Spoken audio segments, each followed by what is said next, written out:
한자인문화 아카데미 7번째 강의입니다. 벌써 다음 주가 마지막인데요.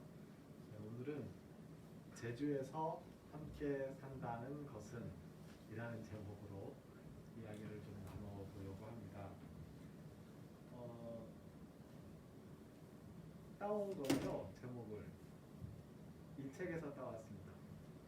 주디스 버틀러라는 사람이 쓴 지상에서 함께 산다는 것이라는 책이 있어요. 원래 그 제목은 조금 다르게 보입니다. 근데 번역할 때 번역을 지상에서 함께 산다는 것. 원래 제목은 파팅 웨이 그래가지고 갈림길이라는 제목이었던 것 같아요. 제주에서 함께 산다는 것으로 이 책 제목을 살짝 바꿔서 오늘의 강의 제목으로 잡아봤는데요. 함께 산다는 것이 도대체 뭘까요?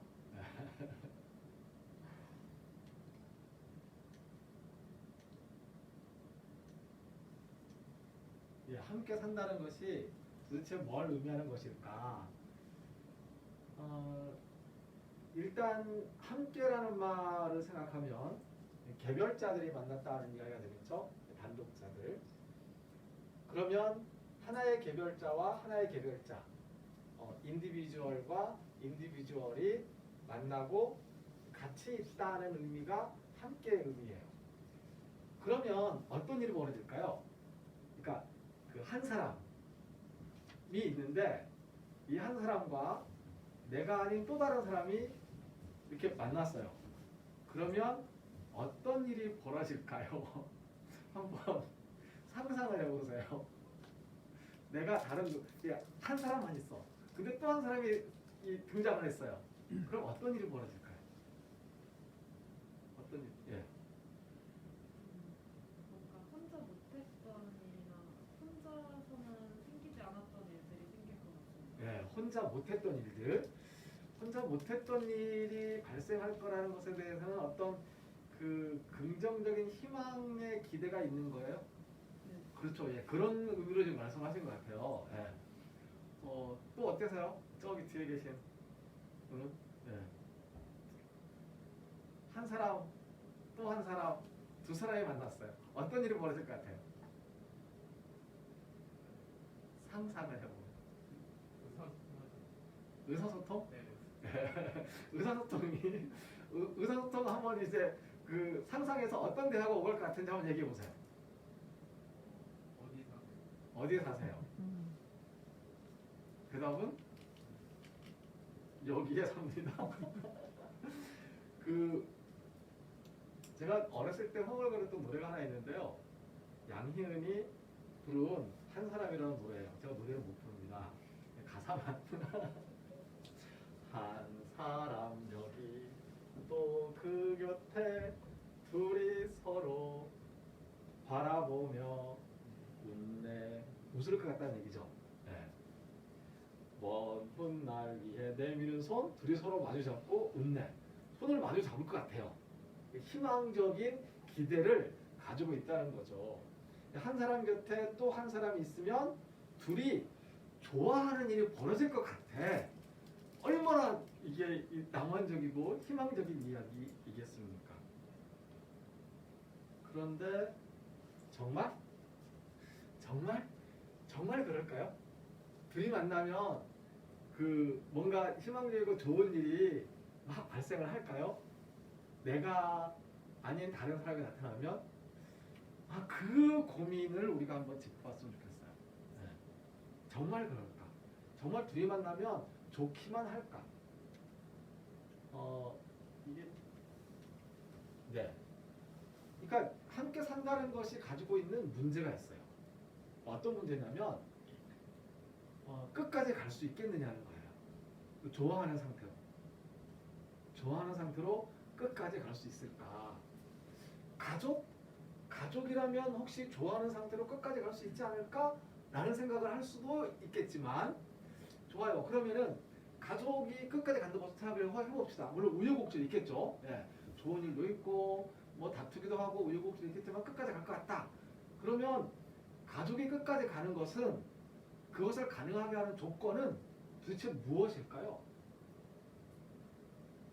이 가족은 끝까지 갈 것 같아 라고 생각을 한다면 뭐 중간에 뭐 조금 약간 다툼이 있어도 시간이 지나면 다시 서로 보듬어 주고 그러면서 가족은 뭐 혹시 티격태격 하더라도 그래도 가족은 끝까지 그냥 이렇게 손잡고 마주 잡고 얼싸안고 그렇게 갈 것 같아 라고 한다면 그 조건이 뭐죠? 왜 그렇다고 생각하세요? 가족이 만일 끝까지 함께 갈 수 있는 공동체라면 그 조건이 도대체 무엇일까? 무엇일 거라고 생각하세요? 오랫동안 같이 살았기 때문에. 아, 오랫동안 있었기 때문에 그 시간, 오랜 시간 같이 했으니까 같이 한 시간만큼 계속 더 오래 같이 갈 수 있는 것이다. 아, 맞는 것 같습니다. 그러네요. 또 어떤 게 있을까요? 이번엔 옆에 계신 분이 한번 대답을. 함께 지내면 정이 있어서 그 정이 쉽게 없어지진 않을 것 같아요. 네, 정. 이게 고운 정이든 아니면 미운 정이든 어제 펜트하우스를 봤습니다. 펜트하우스에서 그 오윤희 씨가 그 펜트하우스에 축하하러 모였어요. 모여가지고는 옆에 있는 그 아주머니에게 싹 달라붙어서 옆에 앉았어요. 왜 친하냐고 나 너 미워한다고 나 너 여기 그 계속 사는 거 나 찬성하지 않았다고 막 그랬더니 자기는 나는 언니가 나 좋아하는 줄 알았지라고 얘기하는 거예요. 그러면서 뭐라고 하냐면 미운 정도 정이잖아. 미운 정이 깊어져가지고 나 미워하는 만큼 나 좋아진 줄 알았어 라고 하면서 막 이제 삼각게 대하는 거예요. 미운 정과 고운 정이 쌓여서 시간과 그리고 쌓인 정으로 인해서 오늘 이 자리에 계신 분들은 다 긍정적인 분들인 것 같아요. 근데 보통 가족의 특징을 얘기했을 때 핏줄을 얘기하거든요. 그러니까 혈통, 피를 나눈 형제는 끝까지 갈 수 있다라고 보통 표현을 하더라고요. 피를 나눈 것이 가족의 영속성의 조건이 될 수 있을까라는 궁금증은 제가 가지고 있어요. 피를 나누었기 때문에 그런 것 같지는 않다. 피에 있지 않다. 라는 생각을 해봅니다. 혹시 종교? 종교는 한번 시작하면 계속 뭐 불교가 시작한 지 얼마나 됐죠? 몇천 년이 흘러왔고 유교는 또 몇천 년이 흘러왔고 기독교도 몇천 년이 흘러왔고 이제야 막 생기는 신흥 종교들도 있지만 모이는 거 보면 앞으로도 한 몇천 년을 갈 것 같고 종교는 영속성을 가지고 있을까? 종교는 끝까지 갈까? 종교의 영속성은 신념을 공유하기 때문일까요? 그럴 수도 있고 또 다른 이유가 있을 수도 있고 라는 생각을 가지게 돼요. 종교 이야기가 나왔으니까 새 종교를 잠깐 살피고 가보죠. 부처님은 어떤 고민을 하고 있었을까요? 부처님은 기원전 624년에서 544년 그 어간에 살아 계셨을 거라고 추정을 한다고 그러더라고요.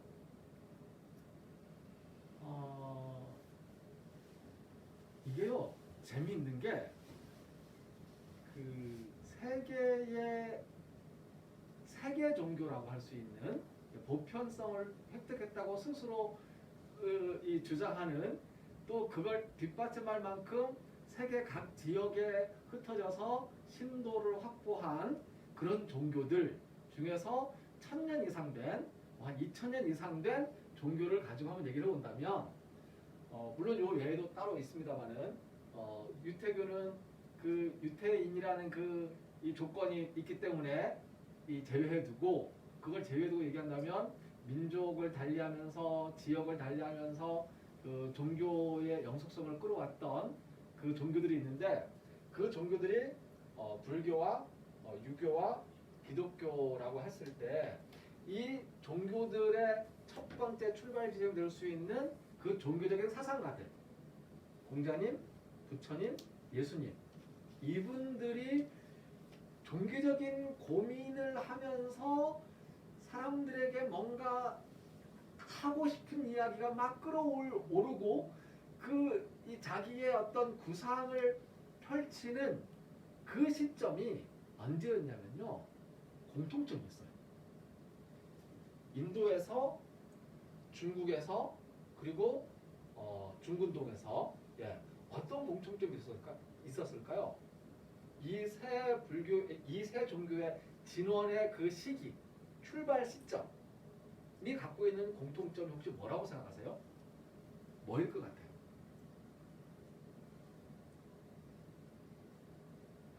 모르시겠어요?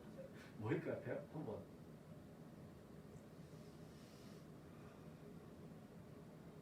철학자는 그 시기적인 역사에 관심이 없으니까 역사를 공부하시는 분께 한번 여쭤봅시다. 어떤 공통점이 있을 것 같아요?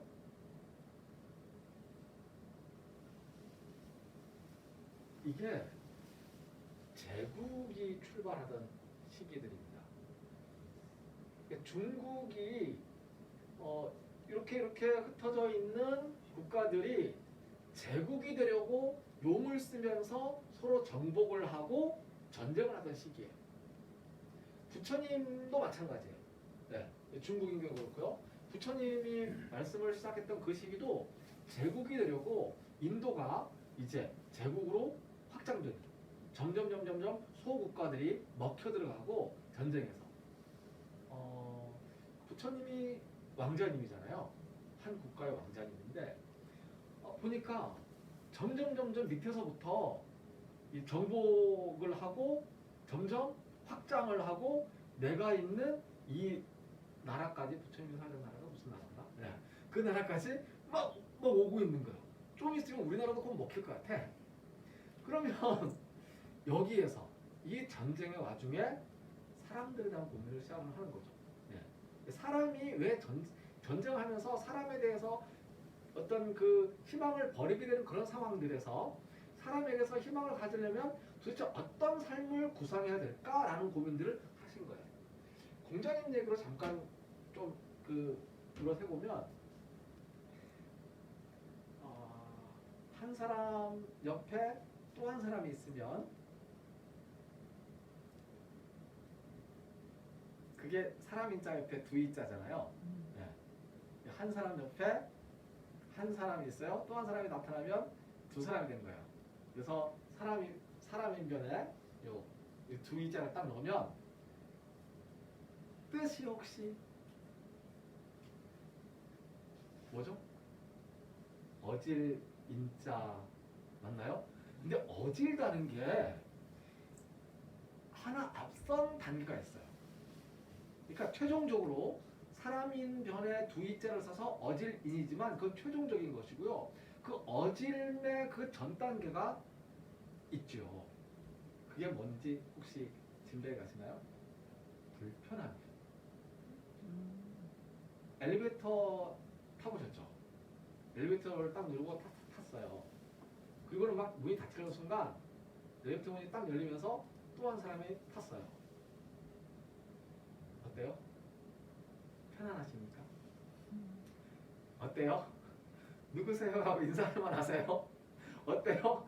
내가 기대하지 못했던 나 혼자서 하지 못했던 뭔가 새로운 것을 도모할 수 있을 것 같으세요? 불편해요. 네. 불편해서 한 걸음 뒤로 물러나고 그리고는 자리를 양보하게 되고 그리고 뭔가 뻘쭘해지고 뭔가 눈치를 보게 되고요. 이 사람이 몇 층 살이지 몇 층을 누르지 온갖 신경이 곤두선다. 한 사람 옆에 또 한 사람이 등장을 하면 첫 번째 단계가 불편함이에요. 그리고 재화도 서로 나누어야 되죠. 그러니까 공자님 보기에 이 사람들이 서로 불편한 관계에서 그리고 자기 이익을 추구하기 위해서 뭔가 좀 싸우는 그런 형국이 발생한다는 거죠. 근데 이것을 그렇게 놔두지 않고 그냥 둘 다 공존할 수 있도록 생존할 수 있도록 놔주려면 그 불편함을 참는 모습을 가져야 함께 있을 수 있다라고 생각을 하시고 그 가르침으로 어질 인자를 꺼내서 우리들에게 보여주신 거였죠.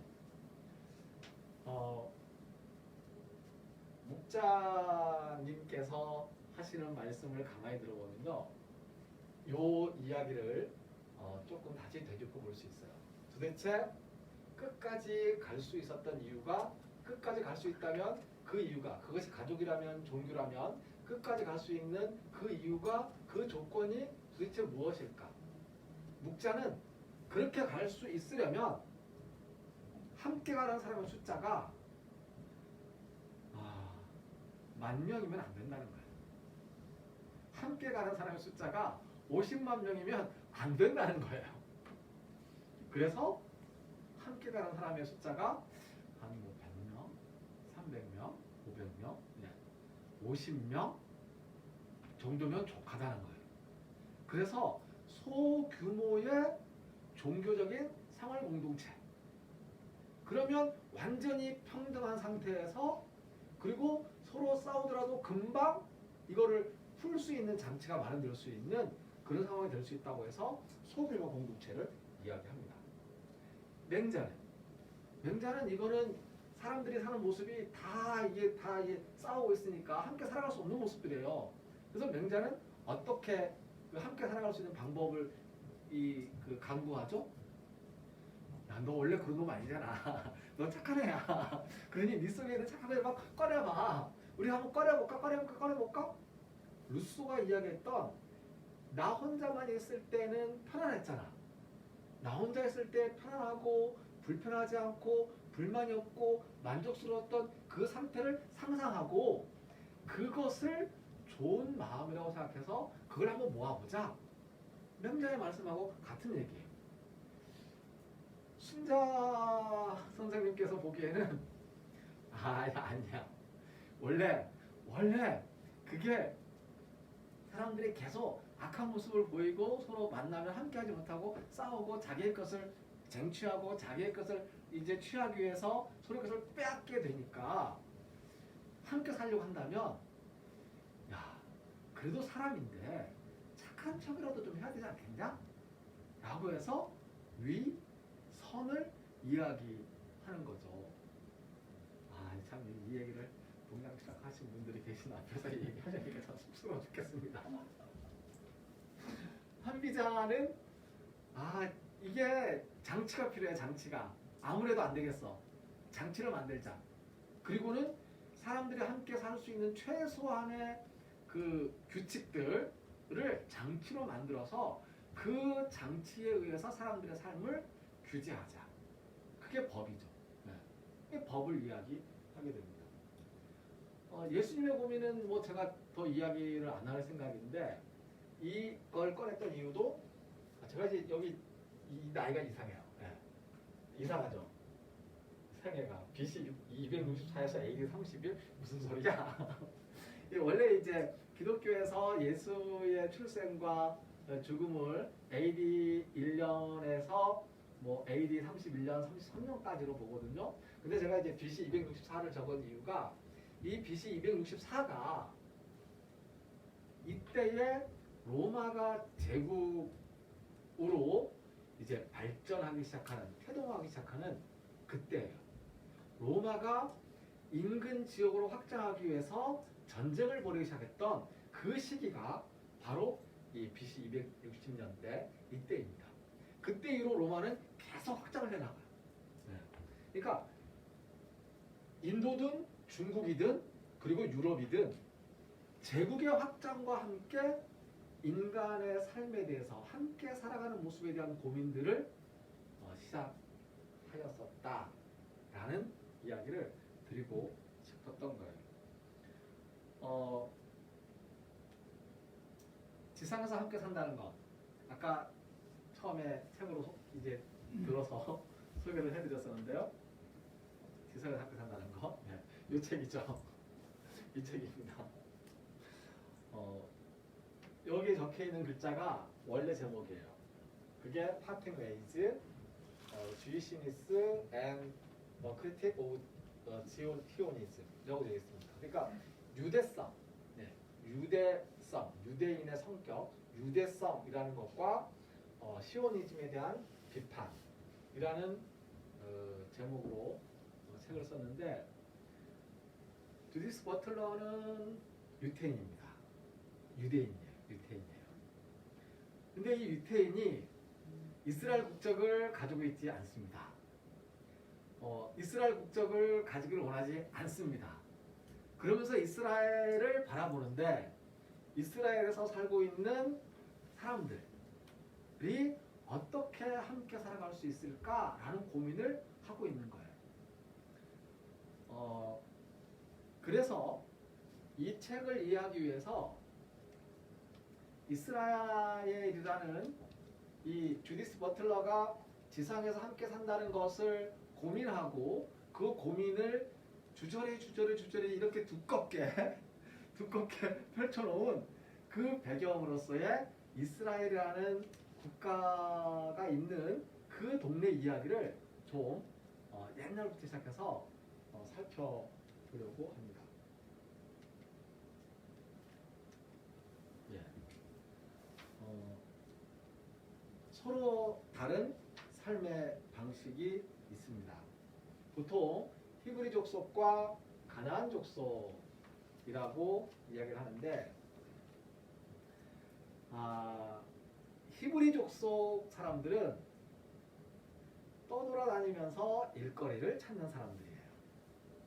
가나안 족속 사람들은 자기가 일궈서 먹을 것을 만들어서 먹고 사는 사람들이에요.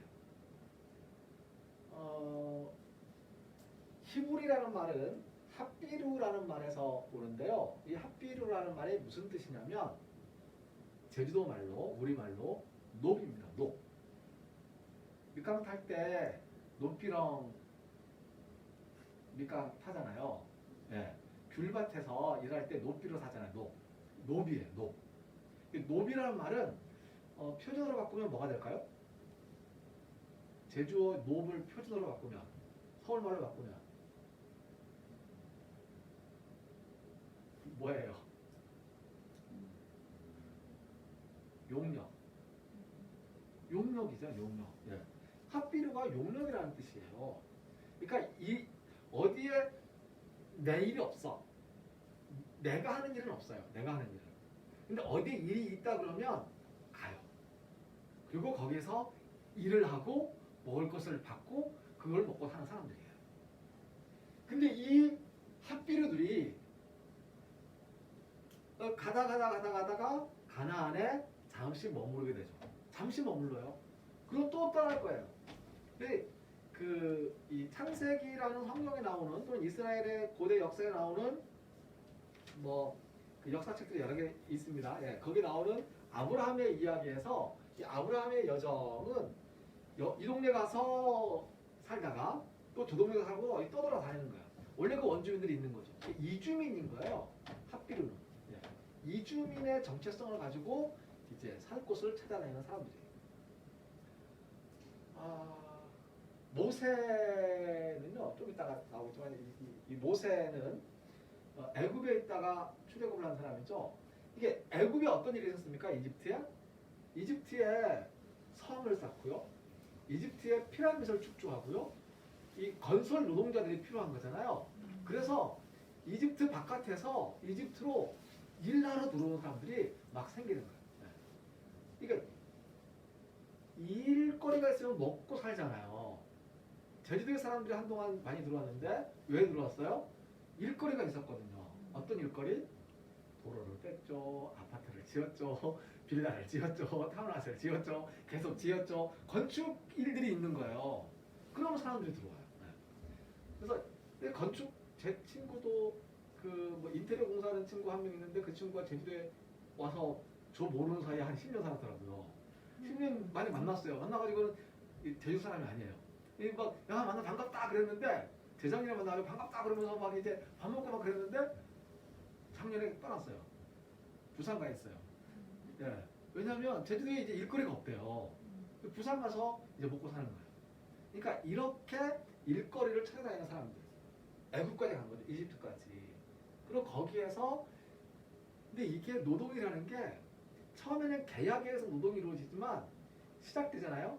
계속 가잖아요. 계속 그 노동에 묶여 있잖아요. 그러면은 어느 틈에 이건 내가 원해서 한 일인데 내가 원해서 한 일이 아니고 시켜서 하는 일 같고 그리고 내가 이제 그만하고 싶은데 그만할 수 없고 그래가지고 계속 하게 되는 억지로 하게 되는 그런 노예 같은 상태가 되는 거죠. 그리고는 거기서 계약을 파기하지 못하고 도망가야 되는 탈출해야 되는 그런 상황이 벌어집니다. 그 이야기를 조금 살피고 넘어가려고 해요. 통치기구를 갖추기 시작한 사람들이 있고 통치기구 바깥에서 살아가는 사람들이 있습니다. 이 이야기까지 잠깐 한 3슬라이드 정도로 살펴보려고 하는데요.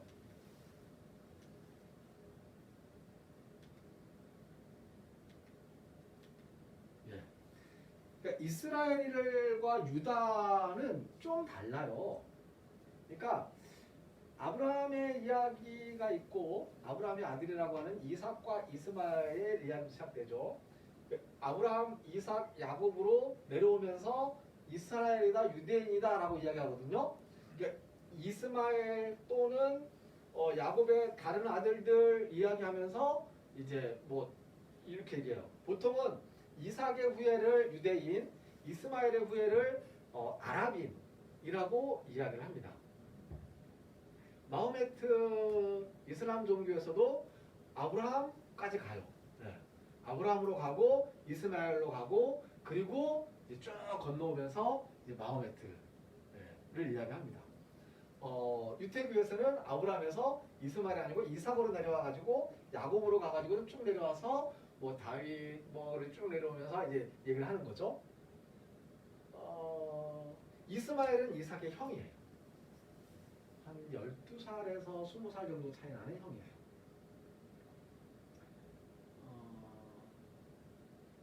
그런데 쫓겨나죠. 예. 엄마랑 같이. 이스마엘이라는 이름이 굉장히 특이하지 않나요? 이스라엘이라는 이름하고 비교했을 때 예. 그러니까 이스마엘은 이삭의 아들 중에 야곱이 있는데 야곱도 이제 야곱과 에서가 있어요. 예, 쌍둥이. 에서는 또 이스마엘 에서랑 또 이렇게 가기도 하는데 아무튼 이 야곱의 이름이 이스라엘이에요. 근데 야곱의 삼촌 이름이 이스마엘이거든요. 이스마엘과 이스라엘이 어떤 뜻의 차이가 있을까요? 이스라엘이라는 뜻은요 이런 뜻이에요. 나 하나님 이겼어. 하나님을 이겼다는 뜻이에요. 네. 이스라엘은 하나님하고 막 하나님한테 신한테 막 떼써가지고 신하고 막 실험을 했어요. 신하고 막 실험을 해가지고 신을 이겼어. 네. 그래 나 신이 내가 졌다. 네가 이겼어. You win. 이 뜻이 이스라엘이에요. 네. 이스마엘은요. 이스마엘이 쫓겨나가지고 이제 먹을 거 좀 들고 짊어매고 어머니 하갈과 함께 이제 사막으로 또 떠돌아다니다가 먹을 것도 떨어지고 이제 또 목도 마르고 그래서 죽을 지경이 되었을 때 그때 산물을 보여준 거예요. 그리고 신이 뭐라고 얘기하냐면 아브라함의 신이죠. 이스마엘. 그 신이 뭐라고 이게 다 이제 전설인 거죠. 신이 뭐라고 얘기하냐면 내가 너랑 함께 있을 거야. 라고 이야기했어요. 그러니까 신이 함께하는 사람, 신을 이겨먹은 사람 이런 이름의 뜻이 있습니다. 아무튼 이 야곱의 아들들인데 그 아들들 중에 한 사람이 유다예요. 야곱한테 12아들이 있다고 하거든요. 이게 지파 개념인 건데 그러니까 이제 부족이라고 씁시다. 부족이 12부족이 있어요. 12부족. 그 12부족 중에 하나가 유대예요. 그래서 좀 넘어와가지고 왕국의 추를 얘기하면 사울이 이 12지파 중에서 베냐민 지파, 유대 지파가 아니에요. 베냐민 지파에서 이스라엘이라는 나라를 세워요. 이스라엘은 이 야곱의 12아들들 몽땅 일컫는 말이에요. 이스라엘이라는 말은. 그래서 그런데 다윗은 유대예요. 근데 다윗이 유다 왕국을 세워요. 그리고 솔로몬까지 유다 왕국이 사울의 이스라엘을 대체해버리죠. 네. 그리고 이스라엘을 세웠는데 다윗이 왕국을 세우고 그리고는 통일왕국으로 가다가 솔로몬의 아들 르호보암 시기에 남왕국은 유다, 그리고 여로보암이 북왕국을 만들어버려요. 이스라엘을 만든 거죠. 그러니까 유다라는 국가와 이스라엘이라는 국가는 다른 국가였어요. 고대 사회에서. 그리고 유다라는 국가는 이 이스라엘로 불리는 야곱 전체의 아들들 중에서 유다만 가지고 있었고, 유다 이 사람들만, 유다 집안 사람들만, 다윗 집안 사람들만 모여 있는 자그마한 왕국이고, 그 위에 좀 더 큰 왕국은 이스라엘 왕국인데, 이 이스라엘 왕국에는 그 팔레스틴 지역에 살고 있는 모든 사람들을 아우르는. 그래서 남왕국 유다는 종교가 야훼 종교예요. 그러니까 요 종교란 얘기죠. 지금 유태교. 예. 근데 북왕국 이스라엘은 종교가 여러 개였어요. 예. 그러니까 여러 개란 얘기는 야훼 종교도 있고, 바알 종교도 있고, 아세라 종교도 있고, 그 종교가 다 있다는 거죠. 남왕국은 거의 종교적으로 통일을 이루었고, 이스라엘 왕국은 거의 종교적으로 통일을 이루지를 못했어요. 그 사람들의 그 구성원조차도 이삭, 야곱, 그다음 이 사울, 이 사람을 있는 것이 아니고, 그 지역에는 다른 사람들이 원래 있었던 가나안 사람들, 팔레스타인 사람들이 같이 있었다는 얘기죠. 그게 이스라엘이에요. 네. 그런데 이 얘기는 안 하고 넘어가는데 이거만 보고 할까요? 모세를 그 베냐민이 그렇게 얘기를 합니다. 그러니까 그 제사장 상달의 것에서 버틀러가 인용한 사람의 책인데요. 추방당한 이집트인이었다. 모세는 이집트의 왕자예요. 그러니까 이게 유대 사람들이 모세를 원래 유대인인데 바로 그 파라오의 궁전에 들어가서 왕자로 컸다라고 우리가 모세라는 그 10개라는 영화를 보고 이제 그렇게 이해를 하잖아요. 그게 맞을 수도 있어요. 하지만 그게 맞다는 증거는 없어요. 없어요. 단지 모세에게 남아있는 것은 이집트 왕자라는 거예요. 그러니까 이집트 왕자가 함께 핫비리들과 나간 거죠. 추방당했던 이집트인인 이집트 왕자가 히브리 족속들과 함께 여정을 떠났던 이야기가 있습니다. 이스라엘과 팔레스타인 이야기를 이제 해봐야 되겠죠. 이게 이스라엘이 언제부터 지금 이게 이스라엘이에요. 이게 이스라엘인데, 이 이스라엘이 언제부터 이 땅에서 이스라엘 국가를 이루고 살고 있을까요? 1948년 5월 14일.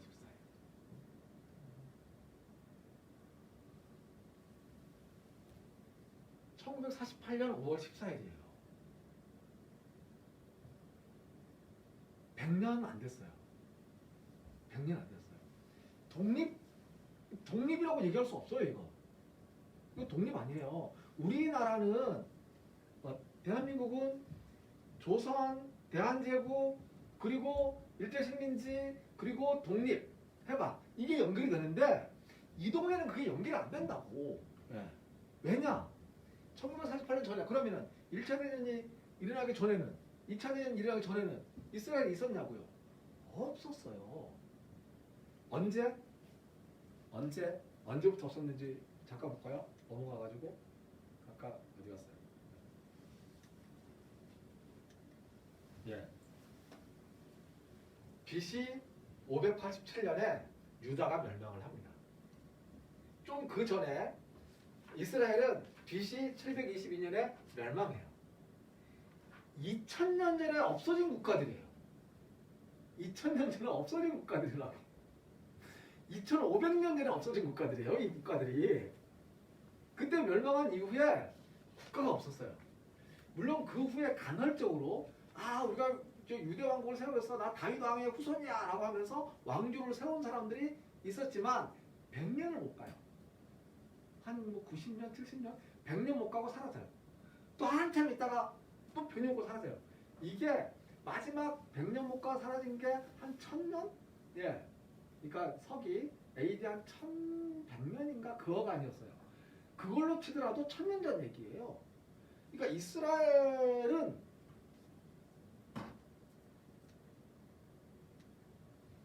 이 지역 땅에 대해서 이 땅에 대해서 이거 우리 땅이야, 우리 독립할 거야 라고 얘기할 수 있는 근거가 없는 거예요. 1000년을 거슬러서 2500년을 거슬러서 그 근거를 찾는 거죠. 그래도 불구하고 이스라엘이 1948년 5월 14일 날 여기에 이스라엘 국가를 세울 수 있었던 이유가 있습니다. 그게 무엇인지 혹시 아시나요? 이스라엘이 여기에 왜 국가를 세울 수 있었을까? 강백들이 허가해서 허락을 했기 때문에. 그렇죠. 강대국들이 허락을 했어요. 근데 허락을 한 이유가 있어. 명분이 있어요. 명분이. 이스라엘은 나치에게 가장 큰 피해를 입은 난민이었다는 거예요. 그러니까 이스라엘이 난민으로서의 권리를 유럽 전체가 인정한 거예요. 이스라엘 유대인들이죠. 유대인들. 이스라엘하고 치면 사실은 아우르는 건데 유대인들에 대해서 난민이라는 그 난민의 권리를 인정한 거예요. 난민이 돌아갈 수 있다. 자기 고향으로. 이걸 인정한 거예요. 그래서 나치에 의해서 피해를 당했던 그 피해에 대한 유럽 전체의 죄책감, 죄의식, 그리고 거기에 대한 그 난민으로 살았던 이스라엘 그 유태인들에 대해서 뭔가를 보상을 하고 싶은, 오랫동안 몇천 년의 난민에 대한 보상으로서 이 난민인 유태인들이 자기 고향으로 귀환해서 그곳에 터전을 잡을 수 있는 권리를 인정한 거예요. 이게 남한국 유다인 거죠. 남한국 유다가 이렇게 오는 거예요. 그런가 하면 팔레스타인도 1948년 5월 14일 날 국가를 선포합니다. 어디에? 요 같은 지역에. 그러니까 이 땅에 계속 살고 있는 사람들이에요. 이 땅에 살고 있는 사람들 누구라고요? 팔레스틴. 그러니까 이 지역이 팔레스틴이거든요. 그러니까 팔레스틴 지방에 살고 있는 사람들, 팔레스타인들이 국가를 선포하는 거잖아요.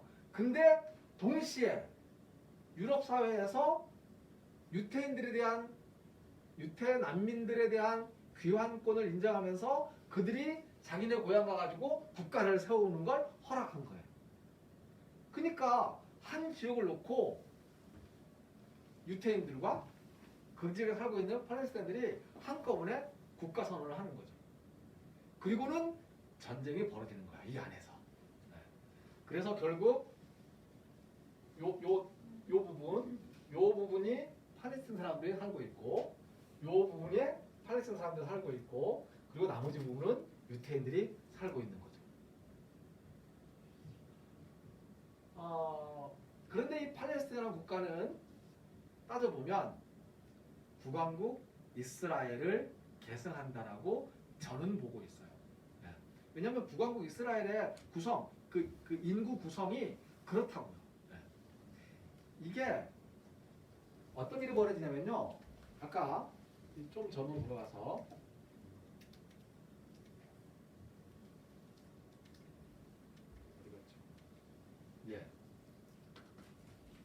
여기에 유다가 그러니까 이스라엘이 멸망하고 유다가 멸망하는데, 이때 멸망했을 때 이 사람들은 다 이제 뭐 바벨로니아나 페르시아의 포로로 다 잡혀가요. 그리고는 여기에는 이제 유태인들이 남아나질 않습니다. 근데 나중에 요 좀 뒤에 좀 이제 나중에 한 BC 한 뭐 500년이나 400년 이쯤 해가지고 포로로 잡혀간 사람들이 고향으로 돌아와요. 이제 너희들 자기네 이제 포로로 잡혀서 우리 중앙정부에서 일하던 사람들 고향으로 가고 싶으면 고향으로 가도 좋아라는 칙령이 내리거든요. 그 고레스 칙령이 내리는데, 그 칙령에 따라서 고향으로 돌아온 사람들이 유태인들이 돌아와 봤더니 이 사람들은 이미 팔레스틴 사람들하고 통혼하고 다 어울려 살고 있는 거예요. 유태인이라는 게 민족적으로도 이제 그냥 용역 집단들이 모여가지고 민족을 만들어서 쭉 내려온 거지만 그 민족성이라고 하는 것들도 서로 이제 없어지고 막 뒤섞여서 살고 있는 거죠. 혼혈로. 다문화가 되어 있는 거죠. 거기에 대해서 그 종교 지도자들은 굉장히 불만을 표시하면서 이야기하지만 이미 이 사람들은 다문화 국가로서 살고 있는 다문화 사회로서 살고 있는 거예요. 그러니까 유대인의 순수성이라는 것이 없다는 얘기죠. 그래서 북왕국 이스라엘은 기본적으로 그런 개념을 갖고 있다라고 생각하기 때문에 저는 지금 현재 이스라엘은 이름보다는 남왕국 유다를, 그다음에 팔레스타인은 북왕국 이스라엘을 어떤 뭐 정치적으로나 아니면 역사적으로나 계승한다고 보여집니다. 그런데 지금 이스라엘의 난민권을 인정하고 이 이스라엘 난민권에 의해서 이스라엘 국가로 설립하고 났더니 이들이 이 땅에 들어오는 거죠. 어디에서? 세계 도처에 흩어져 있는 난민으로서의 유태인들이 시오니즘을 기초로 우리는 우리의 국가를 세우자. 그리고는 자 이스라엘로 돌아가 우리의 옛 고향 땅으로 돌아가자. 그럼 돌아오는 거예요. 사람들이 막 들어와요. 막 들어왔어요. 막 들어오는 여기 우리 국가야 그러면서 여기에 살고 있는 사람들을 쫓아내기 시작을 하는 거죠. 쫓아내는 거예요. 쫓아내는 거예요. 그랬더니 팔레스타인 사람들이 뭐가 되는 거죠? 난민이 추진이 되는 거죠. 네. 그러니까 역사상 그 현대 역사로 봤을 때에 최초의 난민권을 인정받고 국가 보상을 받는 사람들은 이스라엘 남왕국 유다를 계승하는 이스라엘이고 그로 인해서 최초로 난민이 되어서 자기네 고향을 떠나서 이제 추방당하고 도망다녀야 되는 사람들인 경우가 팔레스타인이 될 수 있는 겁니다. 여기서 한 가지 테러와의 전쟁 뭐 얘기하면서 이 부시가 뭐 막 떠들고 그랬지만 최초의 테러가 누군지 혹시 아세요? 최초의 테러가? 최초의 테러. 이게 최초의 테러예요, 이게. 이스라엘이 팔레스타인 지역으로 들어와가지고 팔레스타인 사람들한테 죽이고 이렇게 한 것이 아니고 옆에서 테러를 해요, 테러를. 못 견디고 도망가게, 떠나게 만드는 거예요. 이게 최초의 테러예요. 역사상 최초의 테러예요. 근데 그 역사상 최초의 테러를 자행했던 이스라엘 국가를 세운 사람들이 지금은 이 사람들에게 대해서 팔레스타인에 대해서 니네 테러하지 말라고 이야기를 하고 있는 거죠. 굉장히 이제 아이러니한 얘기입니다. 이 분쟁 때문에 사람들은 정치적으로 두 가지 고민을 하게 돼요. 하나는 뭐냐면 하나의 국가를 만들자. 요거 통합시키자. 하나의 국가를 만들자. 또 한 가지는 이 땅에 두 개의 국가를 인정하자. 라는 거예요. 이에 대해서 버틀러는 어떤 이야기를 하냐면 내셔널리즘 이게 이제 뭐 국가주의라고 하든지 아니면 민족주의라고 하든지 해봅시다. 그러면 여기에 대해서 바이내셔널리즘 이거를 뭐 두 개의 국가 내지는 두 개의 민족. 그래서 이 두 개, 이 민족주의라는 말을 꺼내요. 그러니까 두 개의 민족이 같이 살아갈 수 없겠냐. 그러면 원스테이트를 지향하는 형태가 될 수 있겠죠. 이런 고민들을 버틀러는 이제 좀 구체적으로 짚어 나가기 시작을 하죠. 그러면서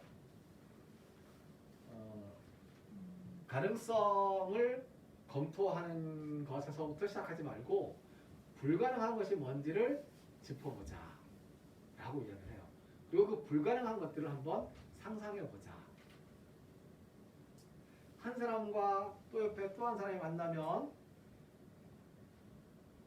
아주 아름다운 일들이 벌어지는 것은 불가능한 일일 수 있어요. 근데 그걸 먼저 상상을 해보자라는 거죠.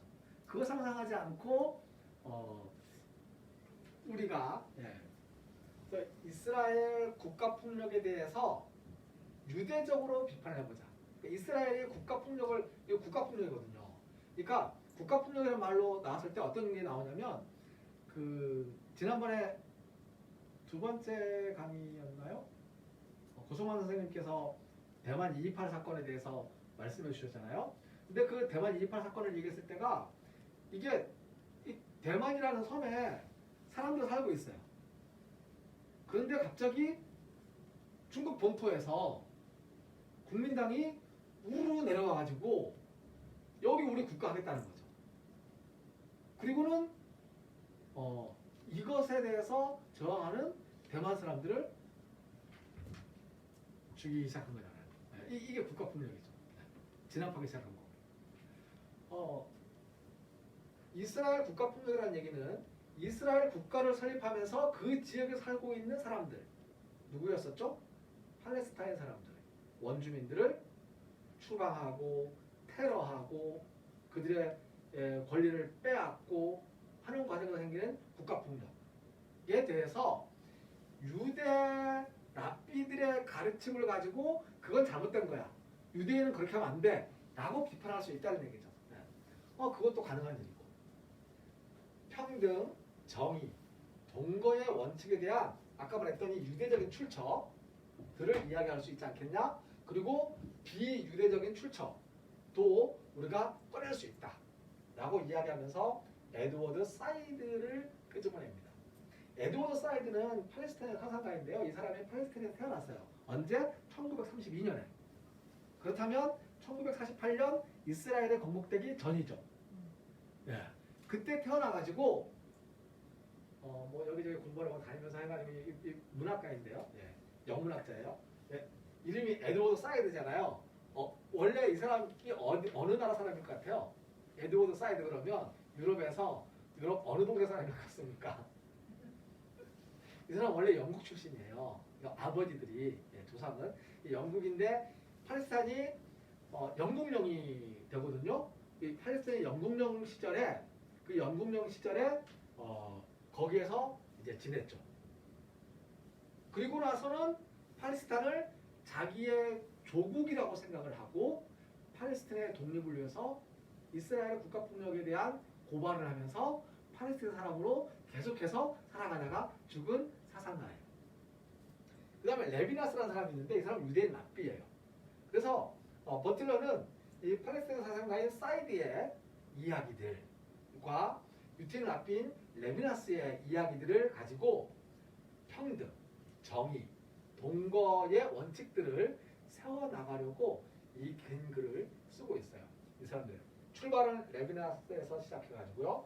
발터 베냐민이라는 사람의 글과 함께 한나 아렌트를 들어서 다시 사이드를 이야기하고 그리고 사이드가 죽었을 때 사이드의 죽음을 애도하면서 여러 가지 시편을 썼던 팔레스타인 시인인 마흐무드 다루시의 시로 마무리를 할 때까지 요 이야기를 꼼꼼하게 이 사람들의 이야기를 막 따져가지고 평등, 정의, 동거의 원칙들을 꺼내려고 애를 쓰고 이야기를 하는 거야. 근데 하면서 버틀러는 뭐 어떤 얘기를 하냐면 이게 사실은 불가능한 이야기일 줄 모르겠어. 결론이 안 될 것 같고 결국 마무리가 어떻게 될지 모르겠어. 결국 이 바이 내셔널리즘 두 개의 국가 민족이 그것도 역사적으로 오랜 세월 동안 서로 적대하고 이제 지냈던 이 두 개의 민족 혹은 국가가 같이 살아갈 수 있을까? 함께 살아갈 수 있을까? 그게 가능할까? 불가능하다. 하지만 그 불가능한 것을 한번 상상하기 위해서 한번 애를 써보겠다. 끝까지 불가능으로 남을지 모르지만 그렇다고 해서 그냥 냅두면 안 되지 않겠냐? 하는 정도의 마음을 가지고 쓰고 있는 거죠. 디아스포라라는 말이 있는데 디아스포라라는 말은 보통 유태인들을 가리켜 이야기를 해요. 근데 그것을 팔레스타인들을 가리켜서 이제 이야기를 하자는 거죠. 그래서 이제 그 디아스포라는 떠도는 사람들이거든요. 난민으로서. 제가 최근에 소설 한 권을 읽었어요. 어느 날 난민이라는 소설을 읽었는데요. 그 소설의 첫 부분이 이런 게 나와요. 한 여자와 한 꼬맹이 남자가 이제 자동차를 타고 섬에 들어갔어요. 섬에 나와서 처음에 그 섬이 어딘지 몰랐는데요. 소설을 읽다 보니까 그게 송도예요. 송도. 인천국제공항 송도. 근데 거기서 이제 뭐 난민이라는 글자를 보는 거예요. 그래서 이제 아예 묻죠. 난민이 뭐야? 그랬더니 이 누나가 이야기를 해요. 글쎄, 일단 어디 먼 데서 온 사람이겠지. 이제 꼬마아이가 이게 성이 안 차는 거야, 대답이. 그래서 가만히 보고 있으니까 다시 설명을 해요. 그러니까 낯선 곳에 와서는 쉽게 자리 잡지 못하고 떠도는 이라고 얘기를 했더니 그 꼬마아이가 뭐라고 얘기하냐면 우리도 난민이냐? 라고 물어요. 그랬더니 이 누나처럼 보이는 이 누나가 아니야. 그냥 넌 민이야. 라고 얘기하거든요. 그 아이 이름이 강민이에요. 민. 그러니까 난민이 낯선 곳에 와서 쉽게 자리 잡지 못하고 떠도는 그게 디아스포라. 그게 난민이거든요. 그래서 이 디아스포라에게 난민들에게 난민권을 인정하고 귀환권을 고향으로 돌아갈 수 있는 권리를 인정할 것인가 인정해 줘야 되지 않겠는가 하는 문제에서 지금 이 이스라엘과 팔레스타인 이야기를 놓고 계속 고민을 하는 거예요. 그래서 사실 세상을 산다는 것의 뒷부분은 거의 이 난민권과 귀환권에 대한 이야기로 계속 이제 막 고민하고 실험하고 막 고군분투를 합니다.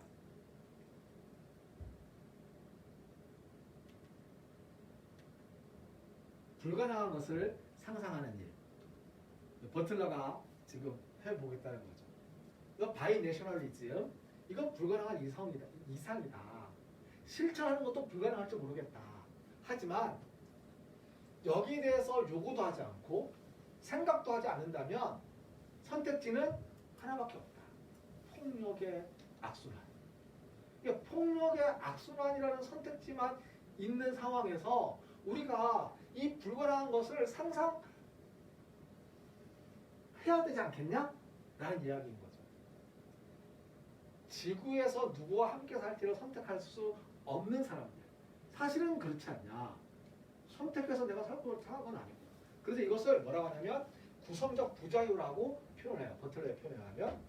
그러니까 지구에서 누구와 함께 살지를 선택할 수 없는 무능, 이 자체. 무능력함. 이건 우리가 할 수 없는 일이에요. 모든 공동체, 이웃, 민족이라는 말에 선행하는 선택의 한계. 이 함께 사는 것에 대한 선택은 한계를 갖고 있다는 얘기죠. 저는 제주도에서 태어났죠. 제가 선택한 게 아니잖아요. 부모님도 내가 선택하는. 이거 자체가 구성적인 부자예요. 자유가 아니에요. 삶의 자유가 아니라는 얘기죠. 그래서 무엇을 할 것인가가 아니고 무엇을 할 수 없는가에 대한 고민과 상상들을 해보자. 그것만 한번 찾아봐보자 라는 이야기예요. 내가 누구인가를 얘기하지 말고 내가 모르는 너는 누구인가에 대한 그런 상상과 그런 생각들, 그런 사유들, 그런 윤리적 고민과 실천들을 한번 모색해보자. 이 얘기가 거의 끝부분에 나와 있는 얘기이기 때문에요. 여전히 답은 없어요. 계속 헤매고 있는 거예요. 그런데 한 가지 시사하는 게 뭐냐면요. 버틀러가 한나 아렌트에게서 하나의 개념을 꺼냅니다. 그게 뭐냐면 우리라는 말이에요. 우리라는 것은 복수 명사래요. 단수가 아니라는 거죠. 근데 우리가 단수처럼 취급됐다는 거예요. 자, 우리 대한민국 단수라고 생각을 하잖아요. 대한민국을 우리라고 할 때는 이 모든 개별자들이 다 들어있고 그 모든 개별자들은 보편으로 한쪽 될 수가 없는 거예요. 특수한 개인들이잖아요. 복수인 거죠. 이 복수로서의 우리를 다시 생각하자. 우리는 복수다. 단수 아니야. 집합적 단수가 아니라고. 복수라고. 내적 동질성도 합의도 일치도 없는 거야. 적대와 논쟁을 계속 불러일으키면서도 우리라고 불려야 하는 우리. 그게 복수성으로서의 우리인 거죠. 적이나 그들이라 불러서는 안 되는 1인칭 복수로서의 우리. 나의 혐오와 정오를 투사할 적이나 그들이 아니라 나의 불확실함과 슬픔을 공유하기 위해 이제 처음으로 출발하는, 아직까지 그런 적이 없다는 거죠. 왜? 우리를 늘 단수 취급했으니까. 이제 처음으로 출발할지도 모르는 불가능한 우리에 대한 얘기를 해보자 라는 이야기예요. 그래서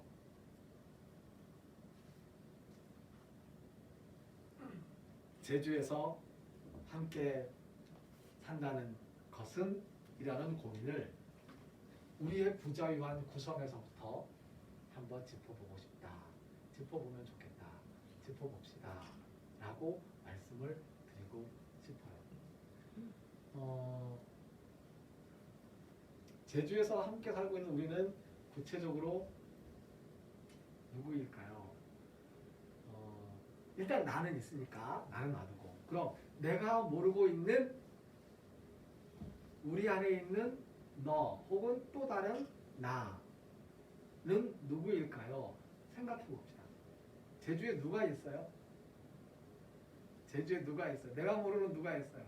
모르니까 모르니까 말할 수 없는. 제주에 누가 있어요? 제주에 누가 있습니까? 예, 중국인. 제주에 누가 있어요?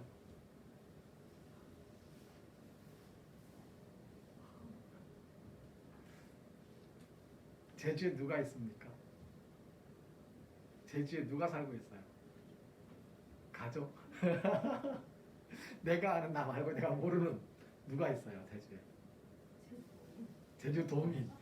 제주도민 아닌 사람도 있는 거잖아요. 제주 비도민. 네, 비도민도 있어요. 그러니까 제주에 누가 살고 있냐고. 제주에. 우리와 함께 살고 있는 제주에서 우리 제주에 살고 있는 우리라고 할 수 있는 이 우리가 누구인지 한번 짚어보죠. 일단 거슬러 올라가가지고 고씨양 시부씨, 그 다음에 뭐 병남국 공주님들 와서 뭐 살았다고 하니까, 예. 그 다음 또 누가 살았죠? 한 유배 온 사람들, 예. 또 몽고 사람들, 또 누가 살고 있죠? 또 와가지고 일본 사람들, 예. 또 누가 살고 있어요? 아까 말씀하신 중국 사람, 그리고 좀 거슬러 올라가지고 육지 것들, 예. 그 안에 포함되어 있어서 지난 50년, 70년 동안 살고 있는 서부 청년단 출신 그분들도 살고 있잖아요. 네, 살고 있어요. 네. 피난 왔다 살고 있는 사람들 살고 있어요. 제가 2007년까지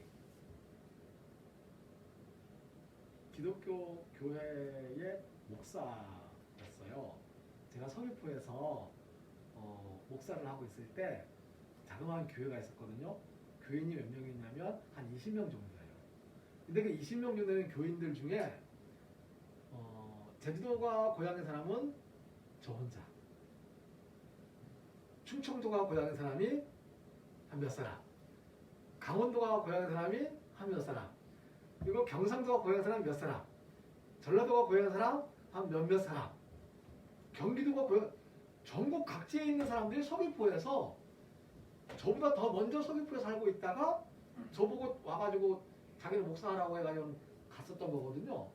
그러니까 서귀포에 있는 교회인데 이 교회 안에 한 20명 중에서 인구 구조로 보면 전국 각지가 다 모여 있는 거예요. 전혀 다른 사람들이 모여 있는 거죠. 네. 말수도 다 다르게 써요. 자기네만 그냥 써요. 네. 사투리 그냥 쓰더라고요. 네. 제주에 누가 살고 있나요? 난민. 난민도 같이 살고 있죠. 네. 중국인이 제일 많은 것 같아요. 원래 그 제주도인 한국인을 빼놓고는 관광객도 같이 살고 있죠. 관광객도 살고 있어요. 외국인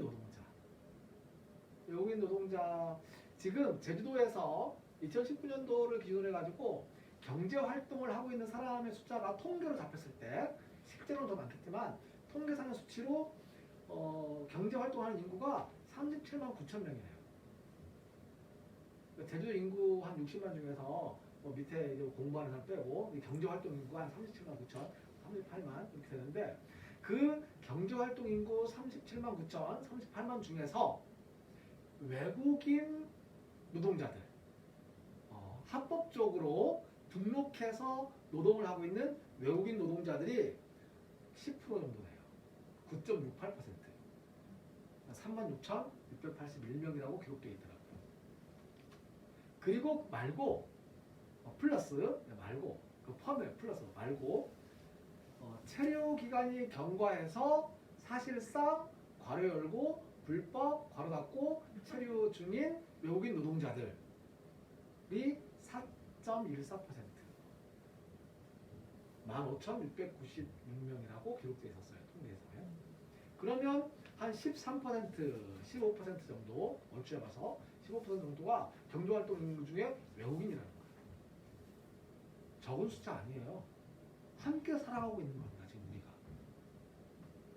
그런데 노동정책이라든가 이야기할 때 이 15%는 제외하고 노동정책을 펼치잖아요. 15%를 제외하고 쫓아낼 거예요. 우리와 같이 하는 사람들. 어찌 보면 불편함을 느낄 수 있지만 결국 같이 살고 있는 사람들인 거예요.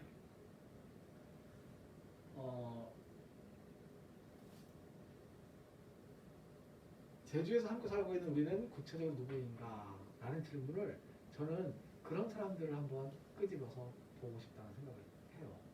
눈에 잘 안 띄는, 정말 안 보이는 사람들의 대표적인 것으로서는 불법 체류 노동자들이죠. 체류기간 경과해가지고 무사증 제도로 들어와요. 무사증 제도로 들어와서 30일을 지나서 이제 계속 일을 하고 있는 거죠. 잡히면 그게 이제 단속에 걸리면 돌아가야 돼요.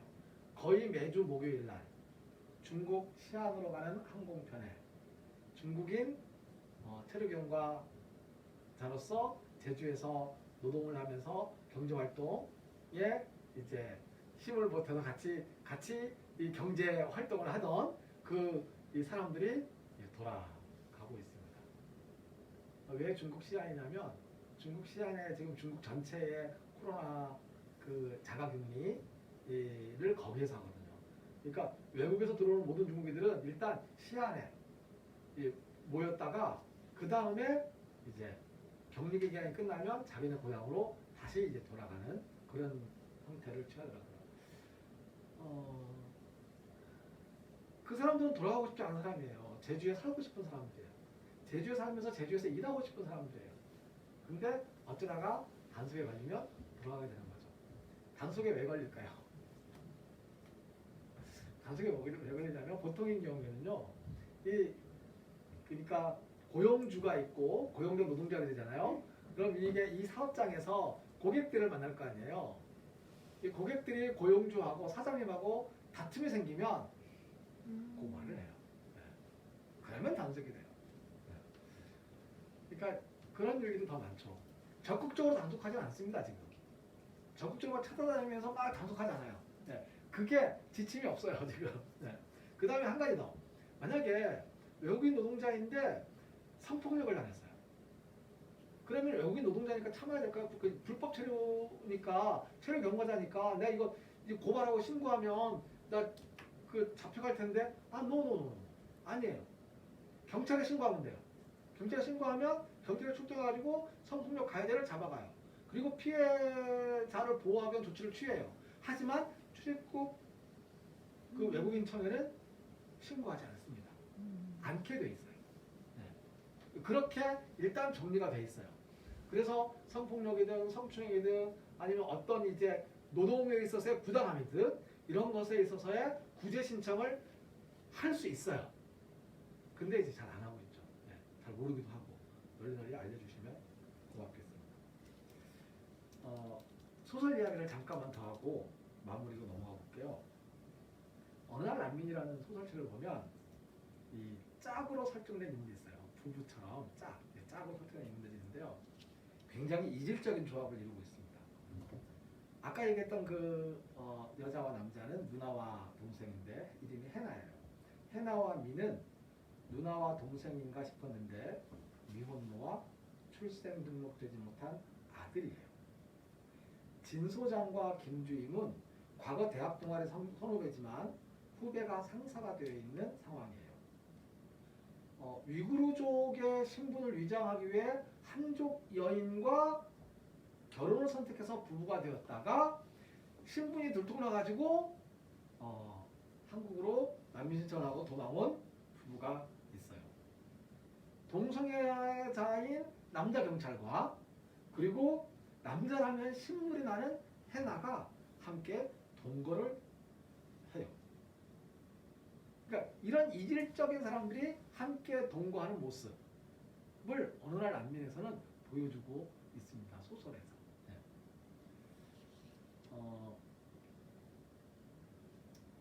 한 가지 더 소설 얘기를 하면요. 그 해나가 미니를 늘 다니고 다니다가 미니가 있으니까 이제 일하기 힘들잖아요. 그래서 미니를 맡겨놓고 싶으면 맡겨놓을 데가 없어요. 근데 난민센터래. 난민센터 그 뭐 영어 가르치는 그 영어 캠프를 하니까 거기에 얼른 미니를 등록시켜서 다니게 했어요. 그리고는 그냥 놔뒀어요. 데리러 안 가. 미니는 누나는 언제나 나를 데리러 올 거야 하고 기대를 굳게 믿고 있어요. 하지만 일단 거기 있는 거죠. 근데 결국 어찌어찌 또 통화가 됐어. 통화돼가지고는 해나하고 얘기하는 거예요. 여긴 난민만 있어야 된다고. 자격 조건이 있어야지. 그러니까 해나가 뭐라 그러냐면 난민 맞아요. 걔 난민이에요. 그랬더니 그 김주임이 난민도 자격 조건이 있어야 된다. 일단 한국인은 해당이 안 돼요. 라고 말했더니 뭐라고 얘기하냐면 그애 아직 출생신고 안 돼 있어요. 그럼 국적도 문제 없는 거죠? 라고 얘기합니다. 소설 재밌으니까 읽어보시고 나중에. 근데 아까는 뭐라고 했어요? 우린 난민 아니야. 넌 그냥 민이야. 라고 소설 처음에 얘기했는데 소설 중반 한쪽에 가지고 뭐라고 얘기하냐면 난민 맞아요. 걔 국적도 없어요. 그래서 좀 데리고 보호하고 좀 잘 먹이고 좀 잠잘 만한 곳에 잠게 하라고. 자기는 이제 화장실에서 자면서 이 마트 일 다니고 막 그러면서 이제 이러고 있는 거죠. 함께 살아갈 수 있을까요? 어쩌면 함께 살아가야 하는 걸까요? 싫어. 함께 사는 거 싫어. 난 내 맘 맞는 사람만 살래. 가능해요. 네, 가능해요. 하지만 일단 함께 살아가는 거잖아요. 그냥 함께 있으니까. 그래서 버틀러는 계속 그 고민을 하고 있는 거예요. 이렇게 서로 다른 사람들, 적대적인 사람들이 함께 살아갈 수 있는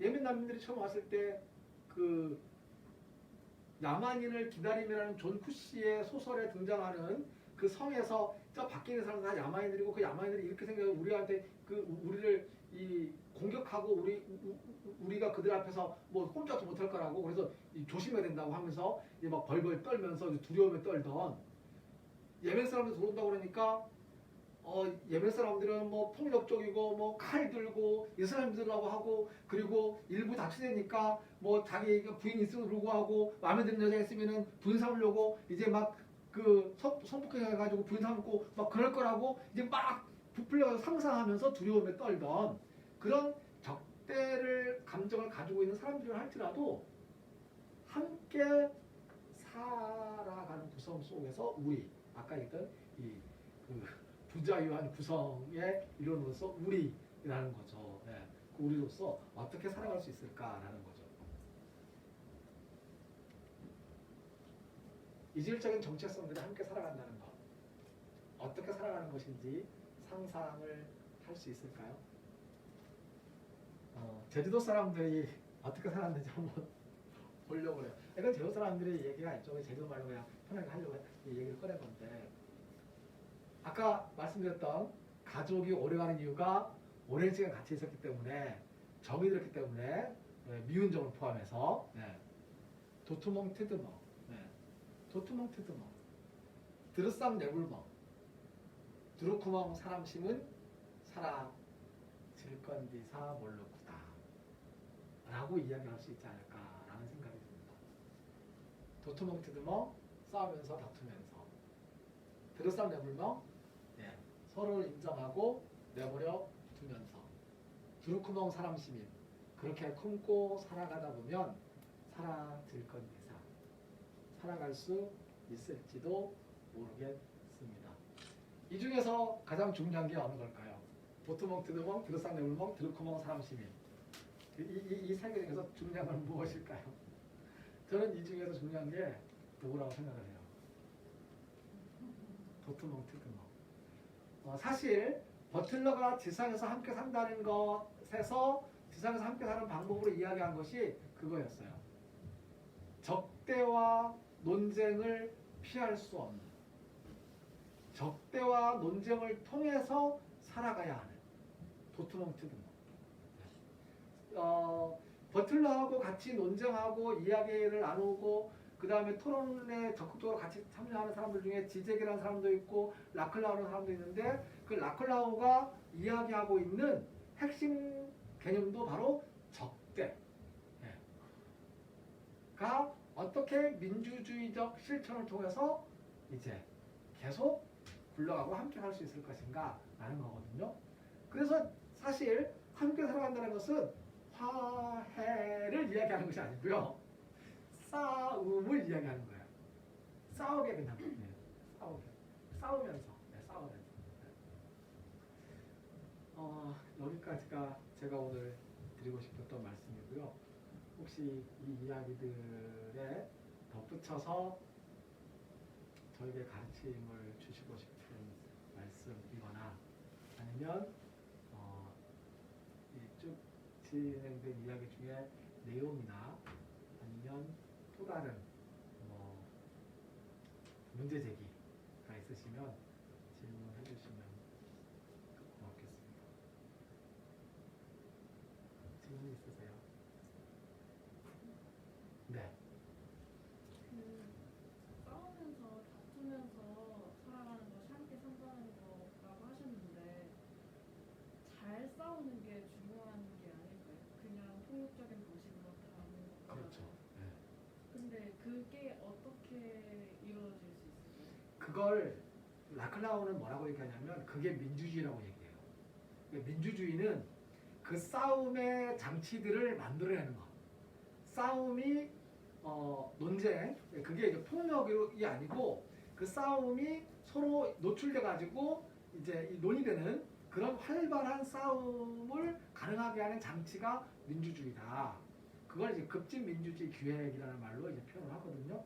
그래서 그 방식들을 좀 고민하면서 앞으로 계속 얘기를 해보자라는 이야기죠. 그래서 사실 버틀러는 이 실천적인 이 철학자라서 실천적인 부분보다는 그런 사상적인 부분에서 계속 고민을 계속 퍼붓고 라클라우 같은 경우에는 그걸 사회적으로 실천할 수 있는 장치들을 한번 만들어 보자. 이게 뭘까라고 고민을 계속 하고 있어요. 그게 이제 민주주의. 민주주의는 이 적대가 구성되지 않고는 민주주의는 가능하지 않다라고 이야기하거든요. 민주주의 장치들 그래서 계속 이제 그 정도 저도 잘 모르겠습니다. 거기까지밖에는. 또 다른 결국은 폭력적인 방법이 아니에요. 토론과 그런 그 절차를 밟는다는 거죠. 네. 그러니까 아까 이제 버틀러가 얘기했잖아요. 선택지가 하나 있어요. 선택지 하나가 있는 게 뭐냐면 폭력의 악순환이에요. 근데 이 폭력의 악순환이라는 선택지를 버리려면 적대와 논쟁을 통해서 도투멍 트드멍 살아가는 이 장을 만들어내야 그걸 상상해내야 가능하다라고 얘기하는 거죠. 폭력의 악순환을 피하자는 거죠. 그래서 이제 원칙 하나는 평등과 정의 그리고 함께 살아가는 것. 요거 가지고 한번 우리가 고민을 해야 상상을 해야 조금씩이라도 나아갈 수 있겠냐라는 얘기를 하고 있습니다. 네.